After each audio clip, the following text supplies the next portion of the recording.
You're American and Gangster, Chael Sonnen, one of the more iconic names and personalities in the sport. Chael, good morning. Good morning. How's everything? Doing great, man. How you doing? I'm doing fantastic. I'm out here in Connecticut. We got a fight tonight. I'm pumped. So you're just a couple of weeks removed, obviously, from your own fight. How much different is it going into tonight's action, knowing that, hey, you get to just watch everybody else get their brains beat in?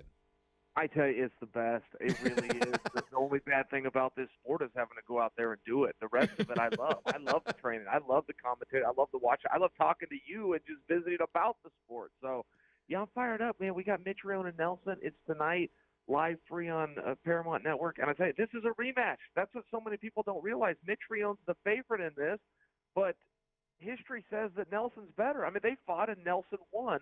And I think a lot of people forget that happened. Yeah, Matt Mitrione actually has joined us in studio not long ago. He's played in the NFL, so our audience knows him and knows of him. He's a guy that has a good personality. He's a guy that's out there as well, but he's also, I think, sometimes maybe lightly regarded as a fighter, sometimes just by people that think, oh, you're all bluster. But Mitrione versus Nelson, is that the one that you're most looking forward to tonight? I tell you this. So Scott Coker has made a tournament, and he just took all 8 guys that thought they should have the right to fight for the championship. He said, I'll stick all of you in a bracket, and whoever comes out of this thing last stand, and I'll put the title around. Is that fair? And all of us stand back and just go, yeah, that's fair. But let's say he didn't do a tournament, and he just stuck to the history of the sport, which says you grab the 2 top guys, you throw them in there for your championship. It would be these 2 guys. It would be Nelson versus Mitrione. These are the 2 top guys. If you want to look at record, if you want to work at the guys that did the heavy lifting and belong in that spot. So for me as a competitor, in many ways, this is for the world championship. Now they're going to have to defend it. That is the tournament, so it's not official. But unofficially, this is the match. Yeah, this is cool because I think even for non-fight fans, we're coming up on March, and so tournaments, brackets, feeding into a championship game, we understand that. That's not normally how MMA works. When they approached you about this idea, did you get geeked up about it, saying, okay, this is really cool, or was this a little outside the box when you first heard about it? No, I love it, and I love what you just said because I fully agree. I came from a wrestling background. My favorite sports entity is the Olympics, the IOC, followed by the NCAA, and the reason for that is once the championship is crowned, once that medal's put around somebody's neck or the trophy's put in their hand, there's no arguing. There was a competitive architecture in place, and in MMA and combat, boxing's guilty of it too. But it largely is the power of the pen. It's those are decided. It's a lot of politics involved, a lot of pandering, it's a lot of position, and that's just what drives the sport. But if you can have a competitive architecture in place, and we all do know, when all's said and done, who the rightful champion is, and it's something this sport doesn't have a lot of. Scott Coker's received a lot of credit for this. He deserves a lot of credit. But, yeah, as one of the guys, I've always wanted to know, too, where do I stack up? And not just am I good at the politics.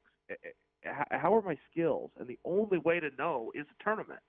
Chael Sonnen joins us ahead of tonight's Bellator 194, which is going to be on Paramount Network, which is the old Spike Network, coming up at 9 p.m., 9 and 8 p.m. Central, 9 p.m. Eastern Time, 8 p.m. Central Time, coming up tonight. For that, it's interesting because I think that MMA moved into a space because people were so bothered or put off by, as you said, the politics of boxing. Do you think that's where MMA has taken advantage of? Because we do have kind of inarguable champions here. Yeah, I mean, this is really, kind of a one of its kind. And Scott Coker's already said he plans to do this or hopes to do this for other divisions as well. And, yeah, if you can have that tournament, it ends all the questions. There's never been a time in history. I'll use the Olympics just because they're going on. I know it's an example the listeners will understand. But there's never been a time somebody's got a gold medal put around their neck and somebody else is sitting at home and goes, well, I could have done that. I just sat this Olympics out. No, everybody just stands back and goes, that's the guy. That's the second best guy next to him, and that's the third best guy on the other side of him.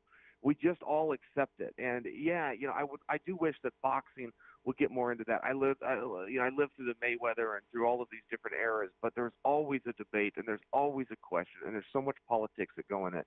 And the guy with the belt gets to call himself the champion, but the rest of us go, well, who else was allowed to challenge you for that?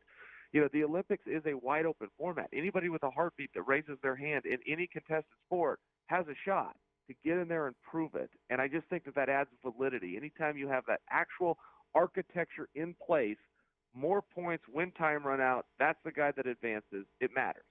As you said, you've lived many lives in this sport and other sports as well. How did you feel coming off the win over Rampage a couple of weeks ago?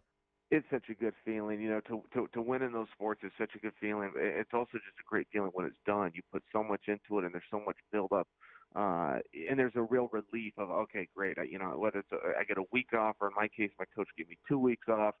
You really enjoy those days, and days of rest are only enjoyed when they're earned. So, it was a good feeling, but that break period is behind me, and I'm refocusing and looking forward to the next one now. Tonight there's a co-main event, and you got two longtime Bellator MMA veterans, Pitbull's taking on Derek Campos in this, and some kind of wonder if this might be the most entertaining fight. Do you think this has the chance to be the best fight of the night? Oh, it's great. It doesn't have the same significance as the main event, but yes, I completely agree with you. And I'll remind you, these guys have fought, and they fought a time before that. I mean, this is number 3. These guys are so exciting. They're so close. They're razor thin. It could go either way. It has gone either way. History says you got to go to the rubber match, and they're going to. It's interesting because, you are known for being the ultimate trash talker and have a persona that kind of grabs through the microphone and through the camera. Is that naturally the way you've always been, or by virtue of going into a sport where trash talking is such an important part of the equity that you build up with fans and promoters and events, did you become kind of better at it through that? And I call it truth talking only because if I don't mean it, I won't say it. I don't build anything up. I mean, this is still a retail business. You're selling things to people. I've been so put off by fights. I'll use one by example. Lennox Lewis and Mike Tyson. They had the build-up. I mean, Mike Tyson bit him in a press conference, and they were going to do all these things to each other. The second the fight was done, Tyson grabs the mic and says, hey, I didn't mean any of that. I was just trying to sell the fight. And I'm sitting at home going, well, then give me my money back because this is fraud. So, if I don't mean it, I won't say it. I will not manufacture conflict, but I do have a different opinion. If people think that martial arts is about honor and respect, I have no idea where that came from outside of Hollywood. This is a cage fight. And if you've got a problem with another guy, it's okay to tell people. Some people think it's more appropriate to lie to a guy's face and put a knife in his back. I will tell you to your face that the first chance I get to put a knife in your back, I'm going to. So I felt the same way you felt about Lennox Lewis, Mike Tyson, about Mayweather and McGregor, because they had months of lead up of trash talk and at each other's throats and saying all these awful things. And then you could tell by the end of the fight that they were buddies. They were friends. They were warm with one another. Did you feel duped by that one as well? I'll tell you, there is a camaraderie after you got and you battle with the guy. As long as you go in there with sincere intentions that you shared with the audience and got them to part with their time and money, I am okay with it. I do understand the camaraderie, though. I've had grudges with guys, and whether I got my hand raised or they got their hand raised, you kind of do settle your dispute there. But if I get any sense that, hey, you guys are business partners and you're against the rest of us that are sitting at home and pushing the buy button, yeah, man, I feel resentment. You can't do that in any other walk of life. You can't sell a guy a car and tell him it's got air conditioning, and once he signs the paperwork, you find out it doesn't. He goes, well, I was just trying to sell you the car. That's illegal. And I don't understand why fighters think that in their retail business that they are allowed to lie. It's very off-putting to me. So for Mayweather McGregor, you thought there was authenticity there. You didn't think they were just business partners. I really did think they were out there fighting, and they were really trying to hurt one another, do damage, and it was very competitive. Yes, I did buy that. But I did see what you saw, where when it was done, they hugged it out. But I think that's okay in sport. If again, you agree to settle your dispute here, it's okay to walk out of court shaking hands. You don't have to leave with a grudge.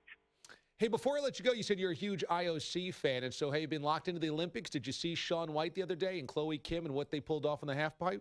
Yeah, I loved it. I loved it for our country. I thought it was amazing. I will tell you this. I looked down my nose a little bit at the Winter Olympics. I resent it a little bit, only because it's a bit of an elitist group. If you don't have snow around you, if you don't have a mountain, and it does feed to, if your father doesn't have enough money, it's kind of a rich guy's club. And I'm a little bit jealous because they also look like they're having fun. The sports that I've done my whole life, I don't know a damn thing about fun. None of them were fun. They were hard work, they were sacrifice, they were painful, and the toughest guy is going to win. So when I see these guys having fun, I think it's jealousy more than anything. I'll admit it, but at the same time, I don't hold this as coveted as I do. Say the best basketball player. Everybody in the world can play basketball. There's hoops everywhere. There's not mountains everywhere, man. This is a little commercialized. I guess you have to root for the Jamaican bobsled team this year. That's your underdog. That would be a fine point. And I always love that whenever they raise the money and get a send a team, even though they have no chance, there's still something cool about it. Bellator 194, Nelson Mitrione 2 coming up tonight on the Paramount Network, which is formerly the Spike Network. 9 Eastern, 8 p.m. Central from Connecticut. That is tonight. Bellator 194 and the World Grand Prix. Chael Sonnen, Jay Glazer are going to be on the call tonight. Chael, this is a lot of fun, man. Enjoy the event. We will watch it tonight, man, and thanks so much. I appreciate you. Talk to you soon. Okay, Chael Sonnen joining us this morning here on the DA Show on CBS Sports Radio.